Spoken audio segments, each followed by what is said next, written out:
I've always had a passion for being around and learning about animals. When I was younger, going to zoos and animal parks was always a part of my life. I wanted to share my passion with family and friends, so I started working with people that loved animals as much as I did, and my YouTube channel was born. Welcome back to my animal education series. Today I'm here with Trevor at the Columbus Zoo. Hello. Howdy, howdy. You're good. What do I have here behind us? So we've got what everybody probably knows as the Siberian tiger, but lately they've kind of changed that name and they are now the Amur Tiger. A-M-U-R, the Amur Tiger. And why did the name change? The name changed from the Siberian tiger to Amur because they're not really found in Siberia anymore. It's still the same animal, they just kind of changed the name because now they're mostly only found along the Amur River, which is in southern Russia and I think northern China as well. What do these tigers eat in the wild? In the wild, they've got a really large diet. They're a very excellent predator.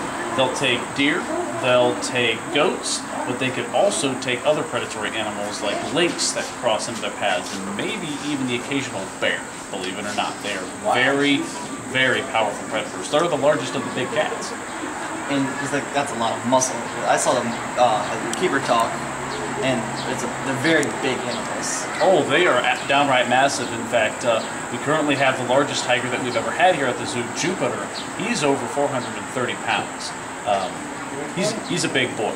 They can take down a lot bigger animals than themselves. Yes, and as you said, a bear. A bear, oh yeah. Very big animals. So are your tigers part of the species survival plan? They are part of the species survival plan. In fact, there are a lot of our animals, a lot of the animals that we have here at our zoo are part of the species survival plan. I'll go ahead and explain what the species survival plan is, if that's fine. So what a species survival plan is it's kind of like the genetic tracking involved in a pedigree, but with the matchmaking skills of an online dating website. So it's like Match.com for zoo animals. And what that means is someone who is in charge of the tiger species survival plan, specifically the Amur tiger species survival plan, is going to say, okay, Jupiter he's got a breeding recommendation for these tigers, Mara and Irissa. And because of that, they're allowed to have offspring. However, there might be animals that don't have a breeding recommendation, say our polar bears. The person in charge of the polar bear SSP would say, well, Nunik, even though he's at the zoo with a few other females, he's related to those females, so he doesn't have a breeding recommendation with them. That's inbreeding and not good. Exactly. And what that species survival plan is meant to do, it's not really to build up a population out in the wild, it's more to make sure that we're not pulling animals from the wild into zoo settings. That way we can be conservationally minded out there, but also having these animals in the zoo to kind of represent those animals out in the wild, to get people with passion to want to conserve them, preserve those awesome animals. Because the more we take out of the wild, then obviously there's less out there, and if we have a healthy breeding population in captivity, it's better for the ones out in the wild and here. Oh, absolutely. Now, I will say that there are some animals that are at our zoo even that aren't part of a species survival plan.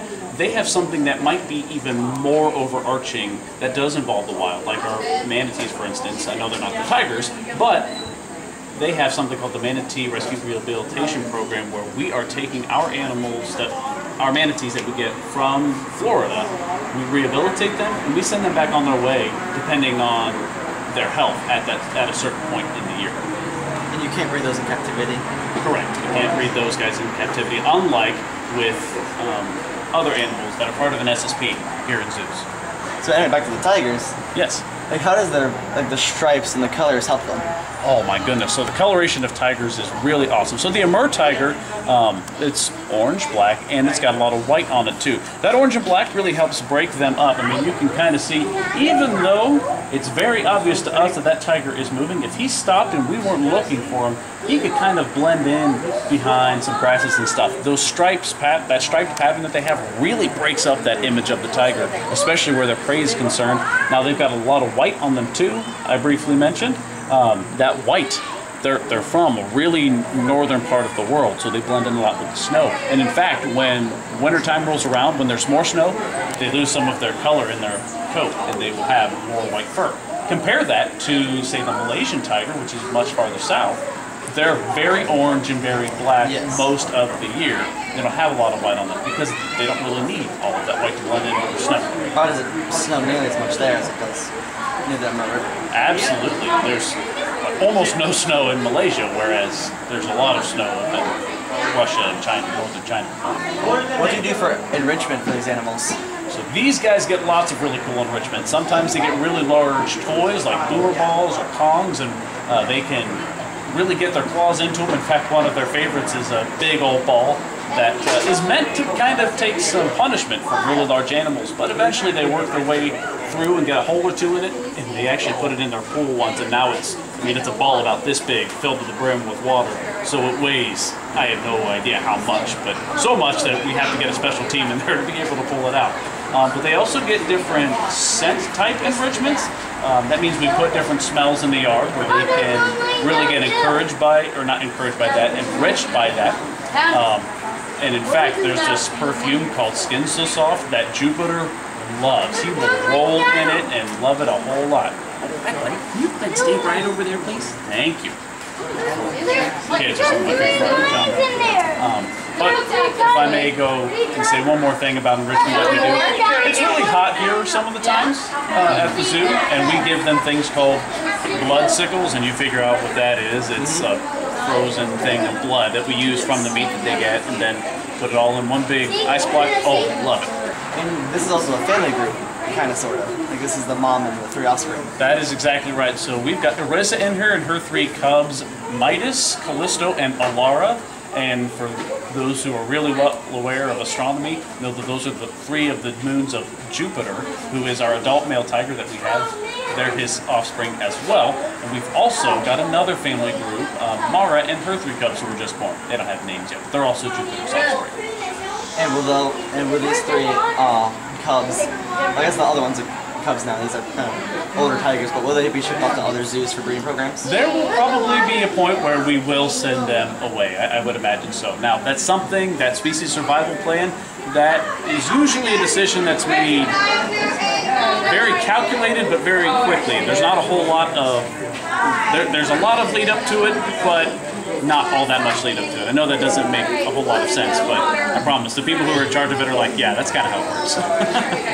What is your favorite thing about these tigers? My favorite thing about these tigers is, frankly, when it comes to animals in zoos, I just love them when they're big. I love Jupiter so much. He is the biggest tiger we've ever had. He is a very good-looking tiger, one of the most majestic animals we have here at our zoo, in my opinion. And lately with our keeper talks, I think he's starting to recognize that my voice means, oh sweet, snack time, and he comes up for the keeper talks a little more reliably anymore. Don't hold me to that. I saw him. It's a beautiful animal. Oh, he is tremendous. We love it. Well, thank you so much for telling us about these tigers. My pleasure. I love to do it.